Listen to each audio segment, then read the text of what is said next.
مخلوق کے اندر کئی قسم کے افراد موجود ہیں، مخلوق کے اندر بہتر بھی ملیں گے، بدتر بھی ملیں گے، لیکن قرآن نے مخلوق کے اندر جس کو سب سے بہتر فرمایا، خدا کی قسم ذرا سوچو اللہ نے کس کو بہتر فرمایا؟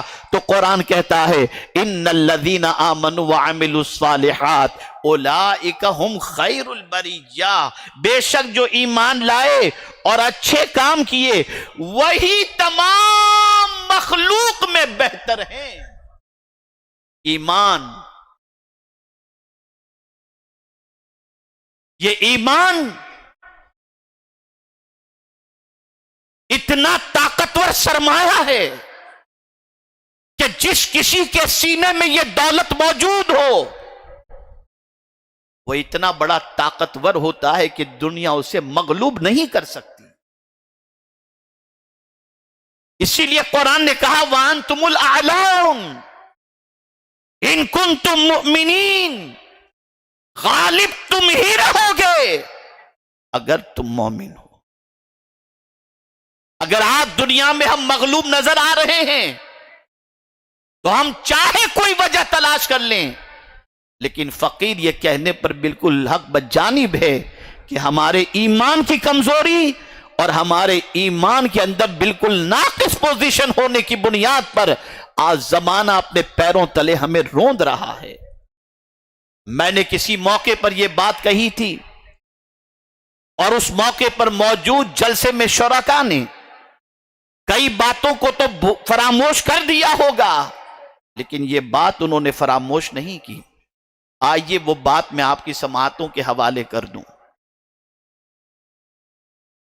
ایک دیہاتی شخص شہر میں پہنچتا ہے اور شہر میں پہنچنے کے بعد اس نے دیکھا کہ فٹ بال کھیلا جا رہا ہے۔ دیہاتی شخص تھا، اپنی سوچ کے مطابق سوچنا شروع کیا کہ ایک بال ہے، ایک گیند ہے، سب اسے لات مار رہے ہیں، ادھر سے بھی لات ادھر سے بھی لات، لات ہی پڑ رہی ہے اس گیند کو۔ آخر اس بال کا قصور کیا ہے؟ اس بال کی غلطی کیا ہے کہ ہر طرف سے اسے لات پڑ رہی ہے؟ دیہاتی نے کنارے پر بیٹھے ہوئے ایک بزرگ کے پاس جا کر کے اپنا معافی ضمیر پیش کیا اور سوال کیا، حضور کیا بات ہے کہ یہ لوگ اس بال کو اتنا مار رہے ہیں، اس گیند کو اتنا مار رہے ہیں، وجہ کیا ہے؟ غور سے سنیے گا۔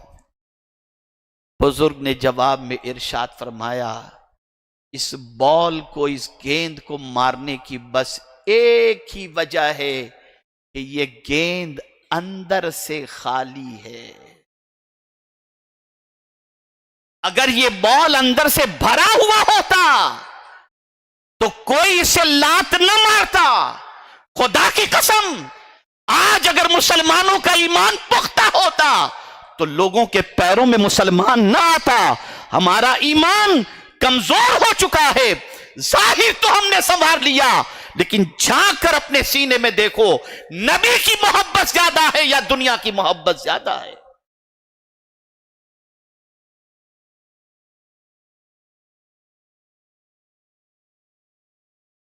اگر حدیث کی روشنی میں عرض کروں تو یہ بات اور اچھی طریقے سے واضح ہو جائے گی کہ ہمارے پاس کس درجے کا ایمان ہے۔ آقا کریم صلی اللہ علیہ وسلم نے ارشاد فرمایا، جب تم کوئی برائی دیکھو ہاتھ سے روکو، ہاتھ سے نہیں روک سکتے زباں سے روکو، زباں سے نہیں روک سکتے تو اس برائی کو دل سے برا جانو، وَذَلِكَ أَضْعَفُ الْإِيمَانِ، کہ یہ ایمان کا سب سے کمزور درجہ ہے۔ کسی برائی کو دل سے برا جاننا یہ کمزور ترین ایمان ہے۔ جو قوم برائی کو اپنی زندگی بنا چکی ہو اور برائیوں کو اپنی عادت میں شامل کر چکی ہو اور برائی کو برائی ماننے کو بھی تیار نہ ہو، تو یہ کمزور ایمان بھی اس کے پاس کہاں رہ گیا؟ کہاں رہ گیا؟ موجودہ دور میں بڑھتی ہوئی بڑھتا ہوا برائیوں کا سیلاب، وہ کون سی برائیاں ہیں جو ہمارے معاشرے میں نہیں پنپ رہی؟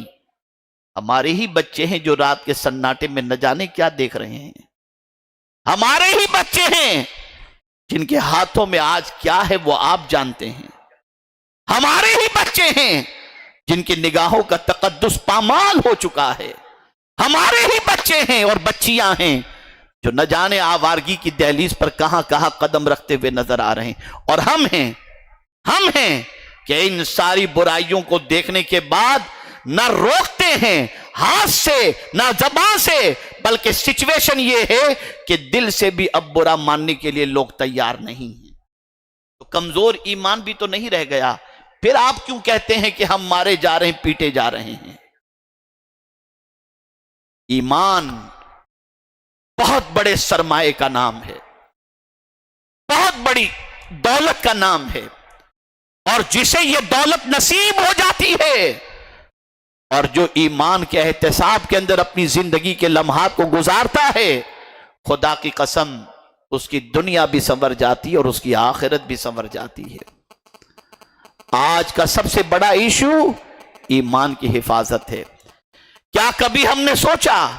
ہم یہ تو ضرور سوچتے ہیں کہ مال کی حفاظت کیسے کی جائے، لاکر میں رکھیں، بینک میں رکھیں، ادھر رکھیں، ادھر رکھیں، پوری کوشش کرتے ہیں کہ کہیں سے بھی مال ضائع نہیں ہونا چاہیے۔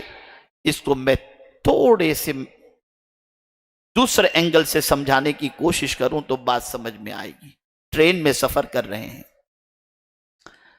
اور آپ کے دوران سفر آپ کے پاس چاہے اٹیچی کے اندر چاہے آپ کے جیب کے اندر 500 روپے ہیں، 1000 روپیہ ہے، تو آپ کیا کریں گے؟ مزے سے سو جائیں گے، آنکھ کھلے گی تو 1000 روپے کو ٹٹولیں گے نہیں، کروٹ بدلیں گے، سو جائیں گے، اس لیے کہ معمولی رقم ہے۔ لیکن اگر آپ ٹرین میں سفر کر رہے ہو، 5 لاکھ روپیہ آپ کے پاس ہیں اور کسی بیگ کے اندر آپ نے 5 لاکھ روپیہ رکھا ہے، آنکھ کھلے گی تو پہلے دیکھیں گے بیگ تو ہے، بیگ کو گلے سے لگا کے رکھیں گے، بازو میں دبا کے رکھیں گے، کوئی لے تو نہ کہ آنکھ کھلتے ہی پہلے بیگ۔ سن لو، جتنی فکر تم 5 لاکھ کی کرتے ہو اتنی فکر بلکہ اس سے زیادہ تم ایمان کی کرتے، اس لیے کہ قدم قدم پر ایمان لٹنے کی کوشش کی جا رہی ہے۔ اسی لیے اعلیٰ حضرت عظیم البرکت امام عشق و محبت کہتے ہیں، سونا جنگل رات اندھیری، چھائی بدلی کالی ہے، سونے والے جاگتے رہیو، چوروں کی رکھوالی ہے۔ بڑی عجیب سچویشن ہے، بڑے عجیب حالات ہیں۔ میرے پیارے آقا صلی اللہ علیہ وسلم کے پیارے دیوانوں، ایمان کی طاقت کیا ہے؟ ایمان جس کے پاس ہو اس کا مرتبہ کیا ہے؟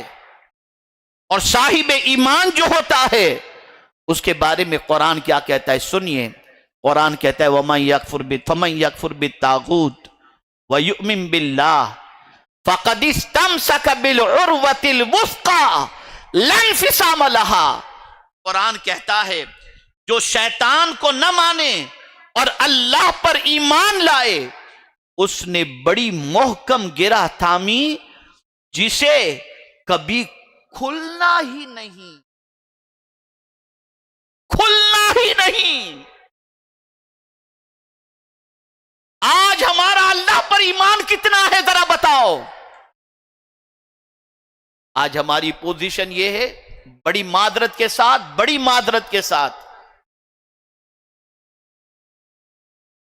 کہ نہ جانے کن کن چیزوں پر ہمارا ایمان ہو گیا، لیکن اللہ پر ایمان ڈے بائی ڈے کمزور ہوتا جا رہا ہے۔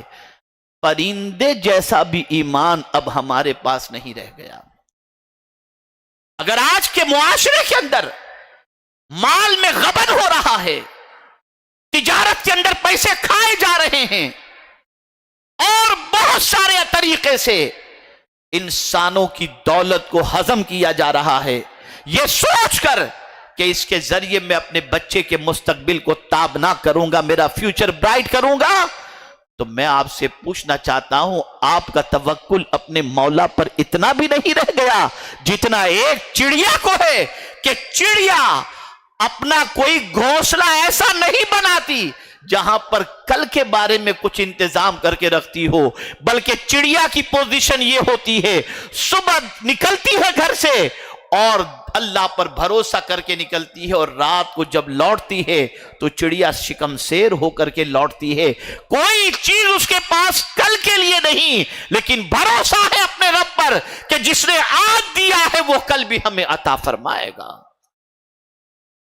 اے مسلمانوں، اس سے مراد یہ نہیں کہ آپ کل کے لیے جمع نہ کرو، اس سے مراد یہ نہیں کہ آپ فیوچر کے بارے میں نہ سوچو، ناجائز طریقے سے جمع نہ کرو، حرام طریقے سے جمع نہ کرو۔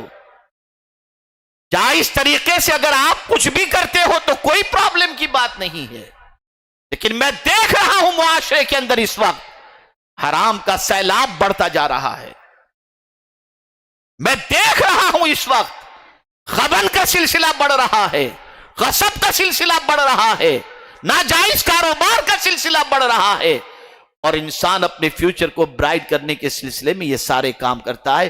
اللہ پر کتنا ایمان رہ گیا مجھے بتاؤ۔ مجھے یہاں پر خدا کی قسم غوث پاک کا جب میں نے یہ ارشاد پڑھا، ایک عجیب سی کیفیت طاری ہوئی۔ سیدنا غوث الثقلین رضی اللہ تعالیٰ عنہ روزی کے بارے میں، رزق کے بارے میں فرماتے ہیں، اور بڑی پیاری بات فرماتے ہیں، فرماتے ہیں اے رزق کے لیے در بدر بھٹکنے والے، سن، تو جتنا رزق کی تلاش میں ہے، رزق اس سے زیادہ تیری تلاش میں، اس سے زیادہ تیری تلاش کے اندر ہے۔ اس پر آؤں گا آخر کے اندر انشاءاللہ سمجھاتے ہوئے۔ لیکن ایک انسان کا توکل اللہ پر کم ہو گیا، اور جائز طریقے سے کمانے کی بجائے ناجائز طریقے پر کمانے کا سلسلہ شروع ہو گیا، اور معاشرے میں ہماری آئیڈینٹی اور ہماری پہچان اتنی گھٹیا ہو گئی کہ اب مسلمانوں پر جلدی سے کوئی اعتماد کرنے کے لیے تیار نہیں ہوتا۔ کیا یہ ایمان ہے ہمارا؟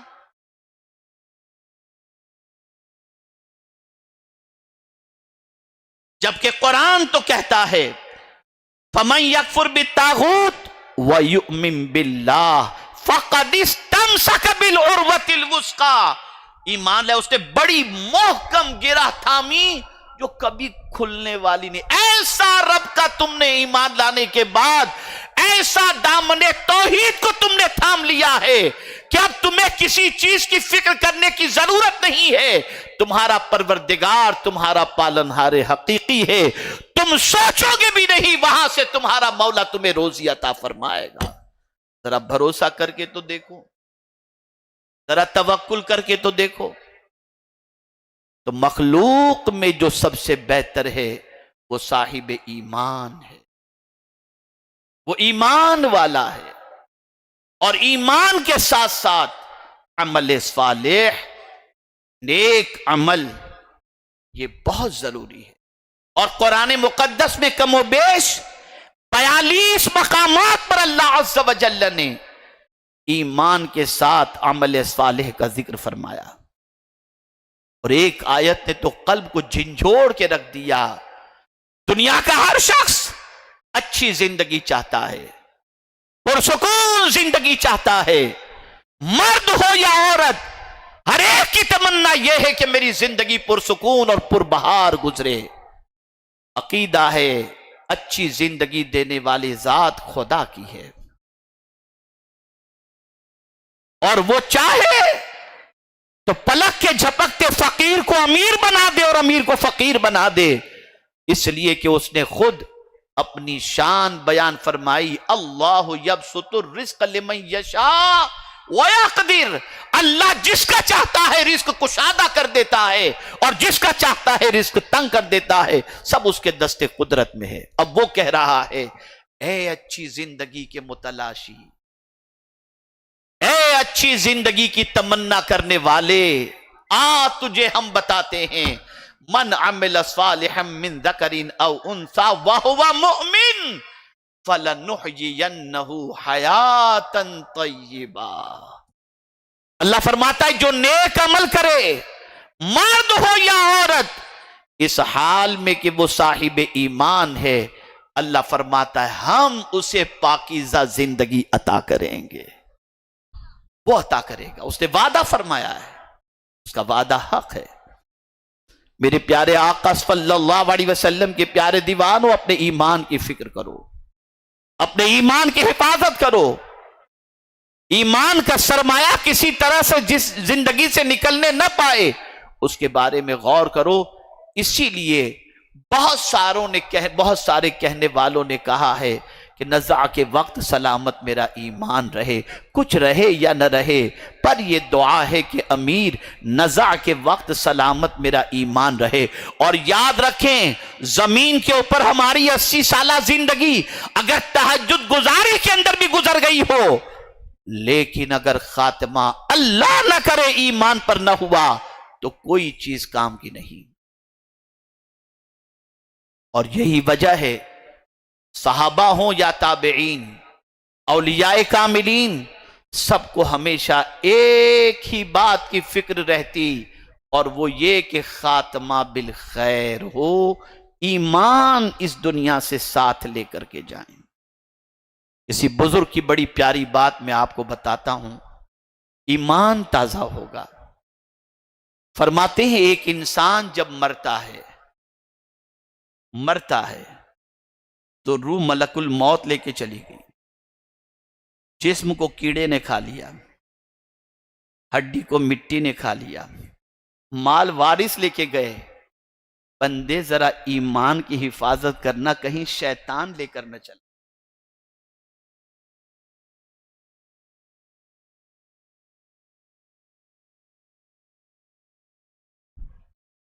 اور نزع کے وقت، جسم سے روح کے نکلتے وقت، سب سے بڑا حربہ جو شیطان کا ہوتا ہے وہ ایمان سلب کرنے کا ہی ہوتا ہے۔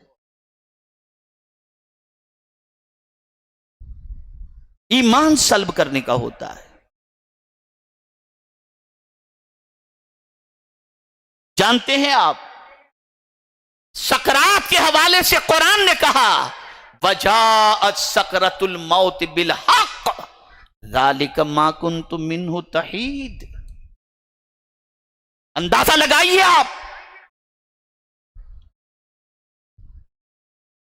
موت کی تکلیف حق ہے اور حق ہے۔